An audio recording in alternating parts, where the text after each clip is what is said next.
East of Cairo, beyond the last neighborhoods, beyond the traffic, the noise, and the overcrowded streets, there is nothing. Just open desert, flat, dry, and silent. Sand stretches in every direction under a sun that pushes temperatures beyond 110 degrees Fahrenheit. No rivers, no shade, no infrastructure, no reason for anyone to be here. And yet, this is exactly where Egypt decided to build an entirely new capital city from scratch. Not a small town, not a military outpost, not a research station in the sand. A full-scale capital city designed to house over 6 million people with government buildings, business towers, residential districts, schools, hospitals, parks, transit systems, power stations, water networks, and the tallest skyscraper on the African continent. The project sounds almost impossible, and that is exactly why it exists. Cairo is one of the oldest cities in the world. It has survived empires, wars, floods, and centuries of change. But today, Cairo faces an enemy it cannot defeat with history or culture: overcrowding.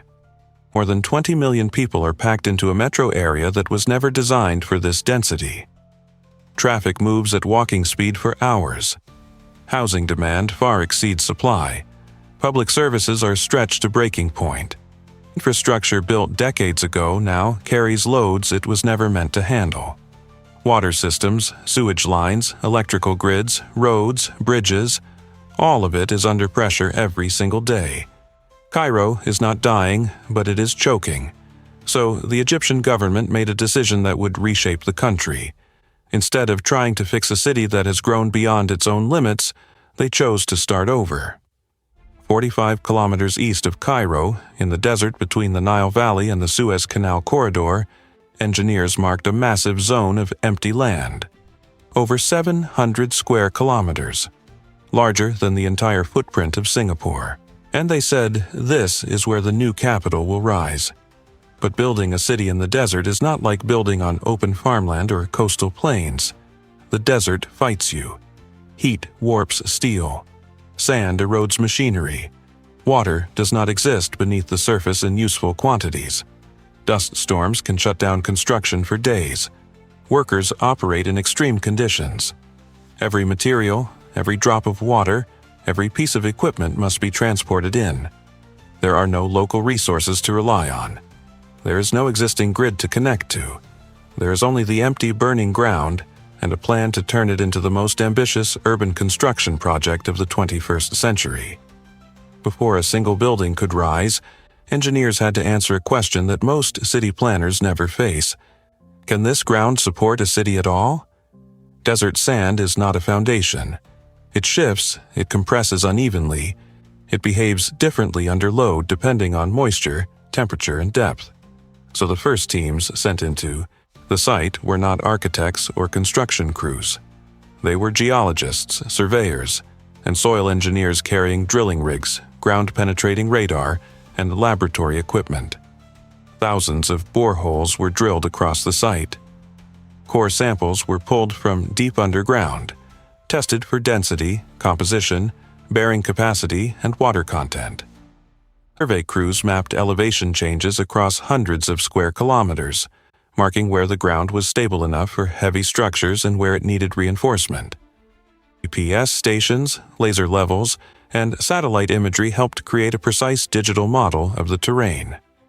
Every future road, every tower foundation, every underground pipe would depend on this data.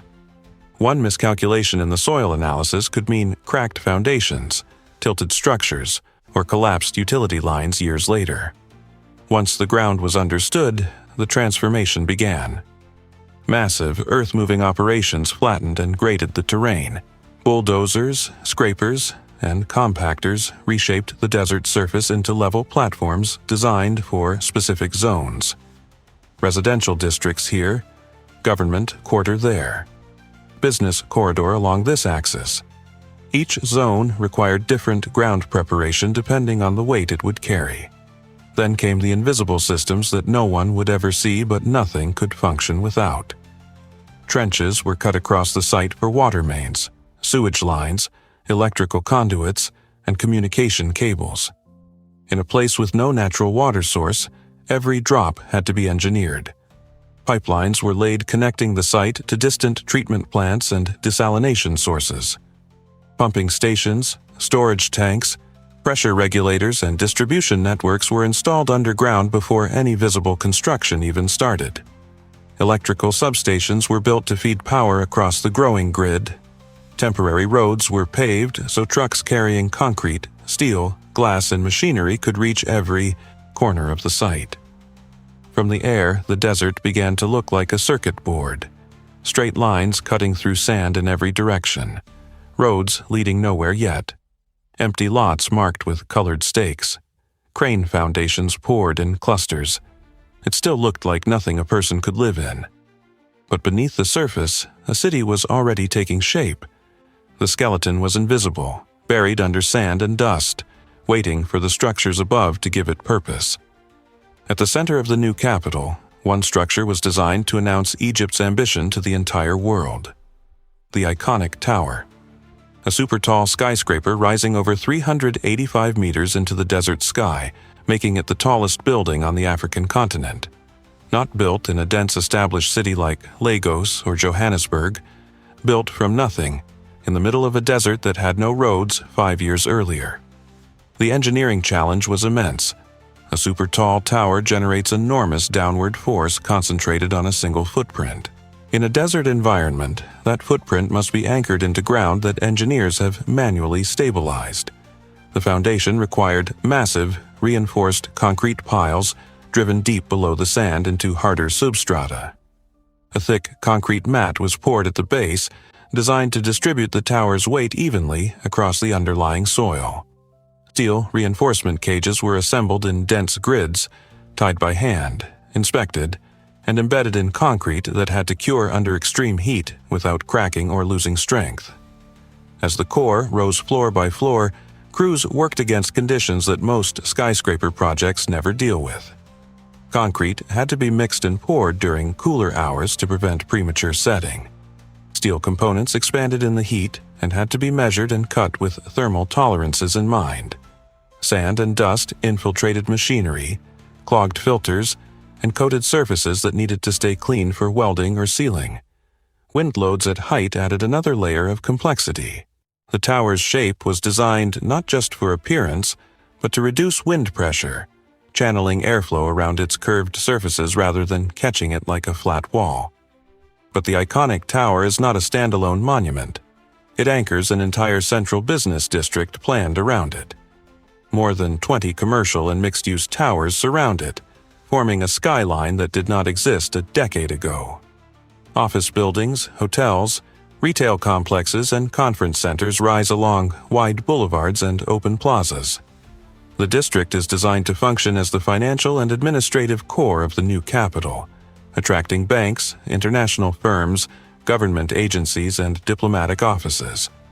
Underground parking structures, pedestrian tunnels, service corridors, and utility networks connect the towers beneath street level. Landscaped walkways and shaded plazas are placed between buildings to create movement corridors that protect people from the sun.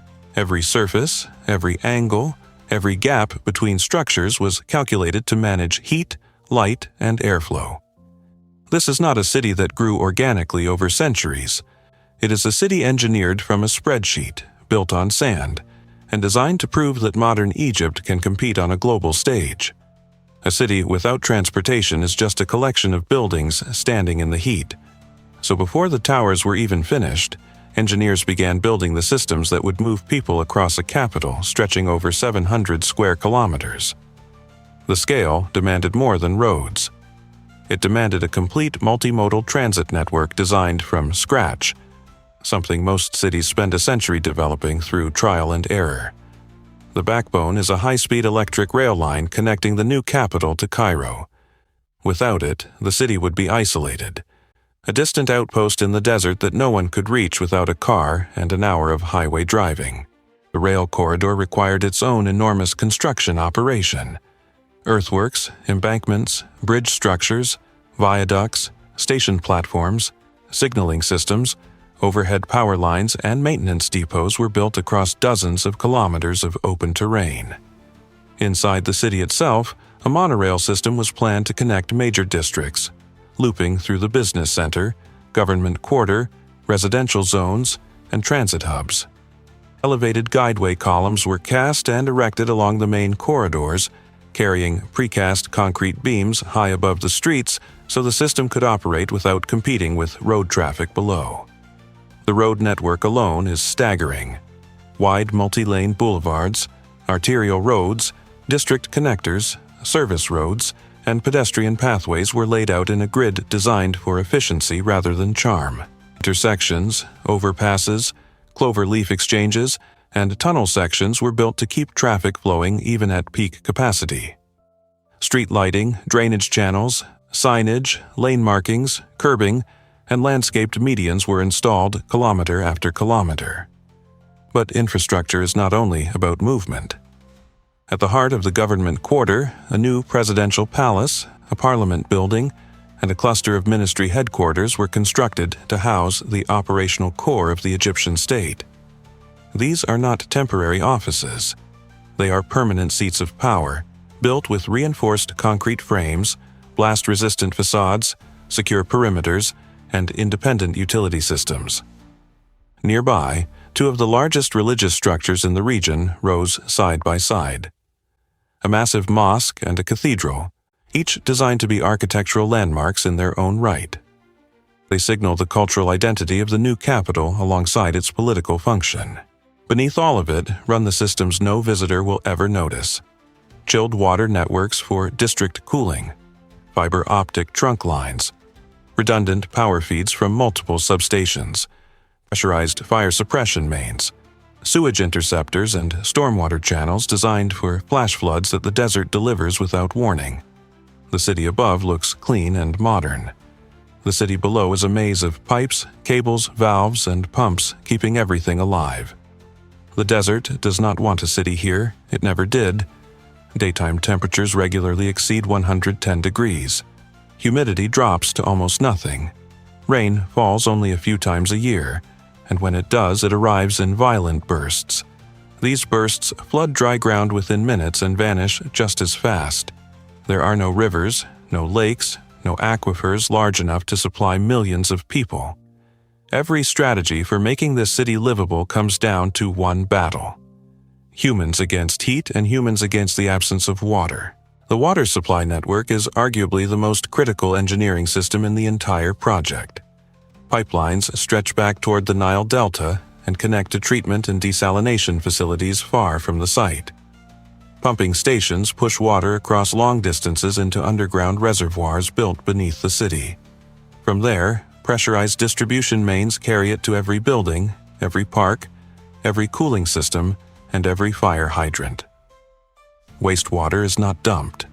It is collected through a separate sewage network, treated at reclamation plants on the city's edge, and recycled.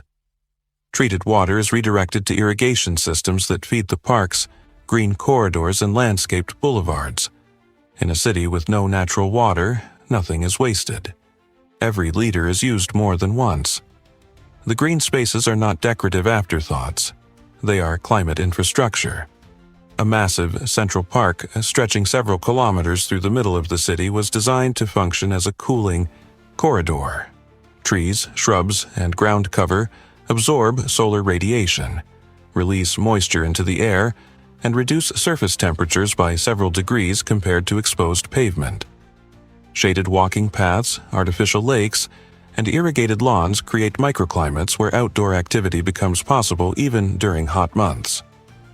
Along the main boulevards, rows of drought-resistant trees lined both sides, casting shade over sidewalks and reducing the heat absorbed by roads and building facades.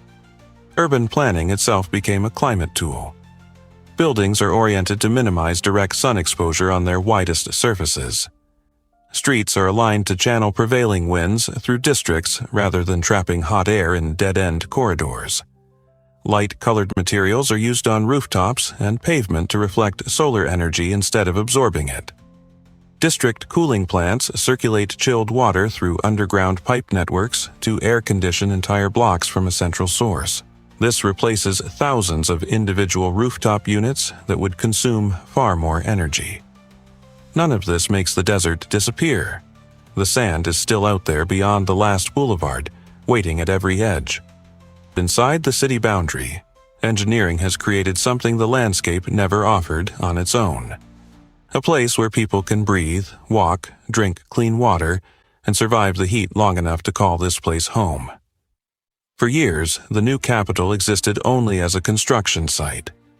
Dust clouds, crane forests, concrete trucks, and thousands of workers in hard hats moved across a landscape that looked more like a military operation than a future home.